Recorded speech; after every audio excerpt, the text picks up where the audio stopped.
नमस्कार मित्रांनो, आपल्या 3 फेज मोटरला जो येणारा सप्लाय आहे त्याचा फेज सिक्वेन्स योग्य आहे की नाही तो कसा ओळखायचा.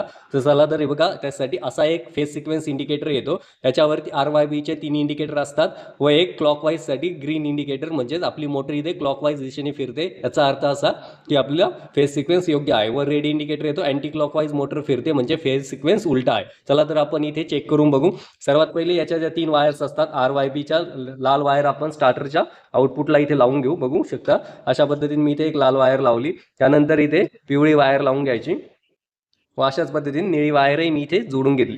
आता काय करायचं, आपल्याला स्टार्टर चालू करायचं आहे व याच्यामध्ये कोणते इंडिकेटर दाखवत आहेत ते चेक करायचं आहे. चला तर मी स्टार्टर ऑन करतो. बघू शकता मी स्टार्टर ऑन केला आहे. स्टार्टर ऑन केल्यानंतर आपण बघू शकता इथे RYB तिन्ही फेजचे इंडिकेटर लागले आहे, म्हणजे तिन्ही फेज आलेत व आपला इथे ग्रीन इंडिकेटर लागलाय. याचा अर्थ असा की आपला फेज सिक्वेन्स हा योग्य आहे. योग्य फेज सिक्वेन्स असेल तर मोटर ही क्लॉकवाईज दिशेने फिरेल, म्हणजे सुईची फिरेल. व जर आपला फेज सिक्वेन्स उलटा असेल, म्हणजेच रेड इंडिकेटर लागला असेल, तर आपली मोटर ही उलटी फिरेल. याच्यासाठी आपला फेज सिक्वेन्स हा नेहमी RYB प्रमाणे असावा, जेणेकरून आपली मोटर ही नेहमी सुईचीच फिरेल. जर आपल्याला माहिती आवडली तर व्हिडिओला लाईक करा, शेअर करा व चॅनलला सबस्क्राईब करा. धन्यवाद.